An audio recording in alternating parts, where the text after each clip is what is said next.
Right on. Thomas Fallen Angels. This is Big Robbo, and I am here with Tracii Guns from, of course, LA Guns. I'm very excited, Tracii Guns.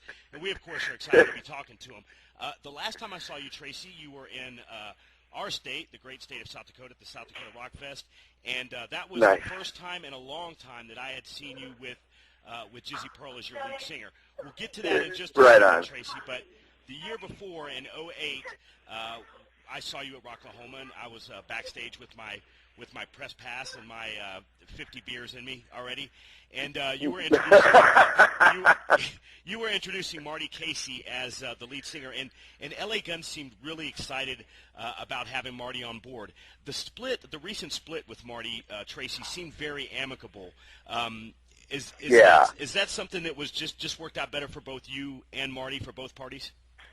Well, I think what the reason behind it was because we wanted to do something.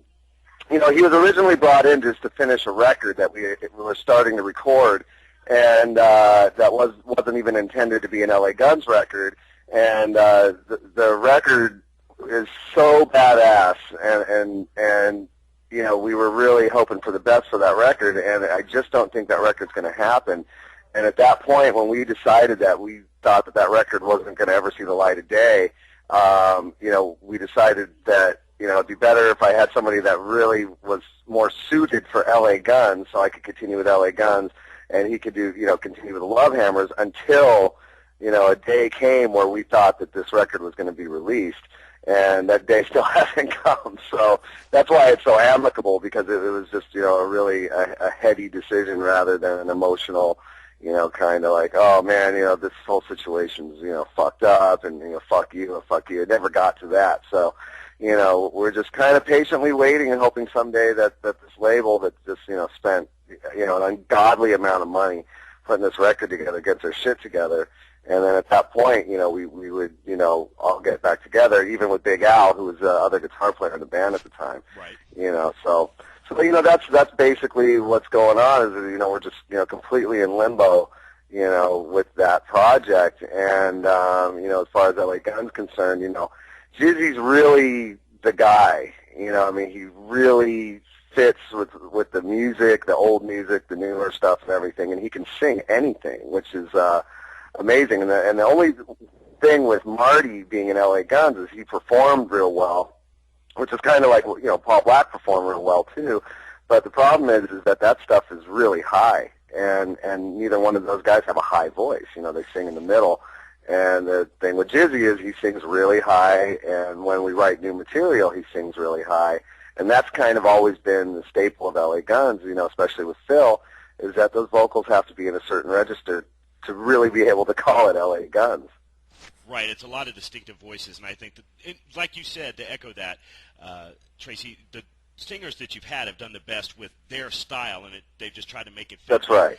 But you can tell on stage, being back with Jizzy, and like I said, I saw you at South Dakota Rock Fest with him, the energy was amazing. With him being back, and the first time you've really worked with him out in public, I mean, you might have crossed paths since 1999, or from 1999 till now, but did it just seem like it fell right back into place with Jizzy, or was it something that had to be worked at? The chemistry between a lead guitarist, a very public and out-in-your-face guitarist like you are, working with a lead singer, right. Is that something that just fell right back into place with Jizzy?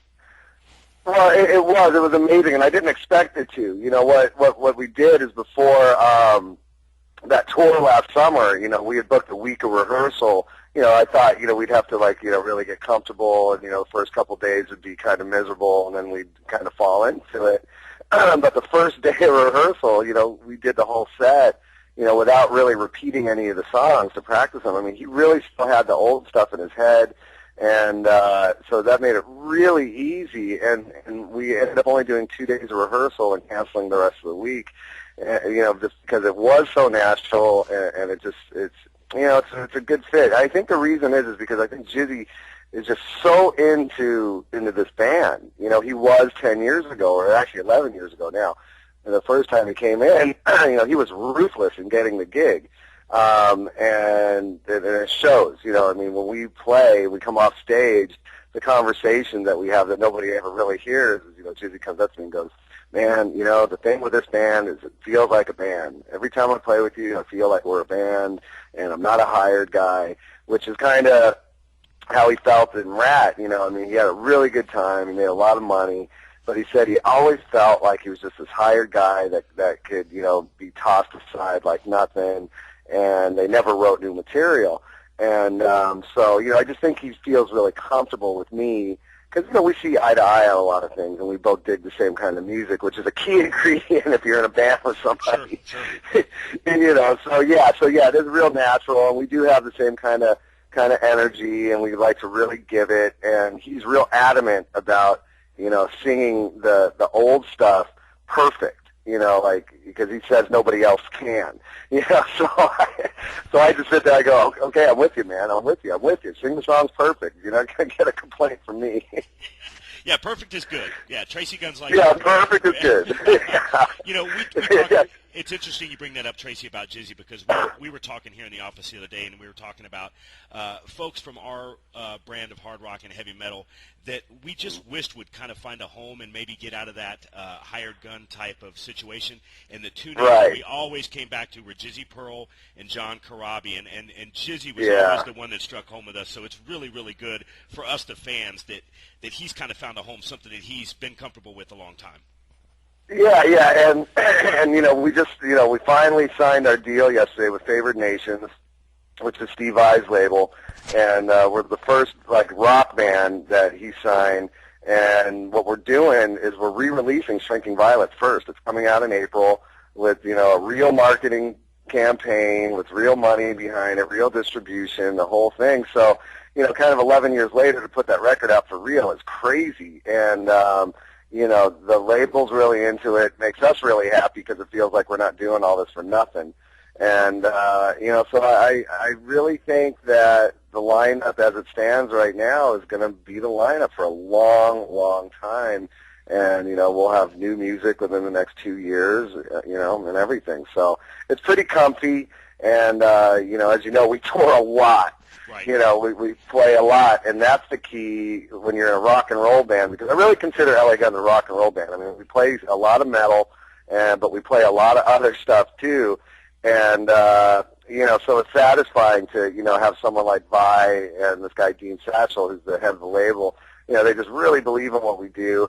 And because we play so much, we get better and better and better and better and better. And that's the key for a rock and roll band, is to always be playing. When I was younger, the first 2 LA Guns records, we toured like crazy, and when we weren't touring, we rehearsed every day.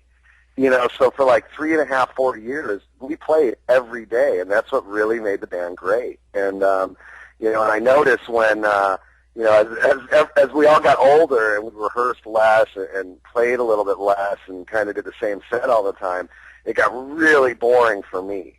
It's just like, wow, man, we're not progressing, we're not trying, we're not giving a shit about, what we created, and it really bummed me out, and I've always had the outlet to do other projects, and I always have done them, and that really keeps me fresh when I do LA Guns, but with Jizzy, it's very satisfying because we're always writing, we're always playing, we're always changing the set, and it's fun.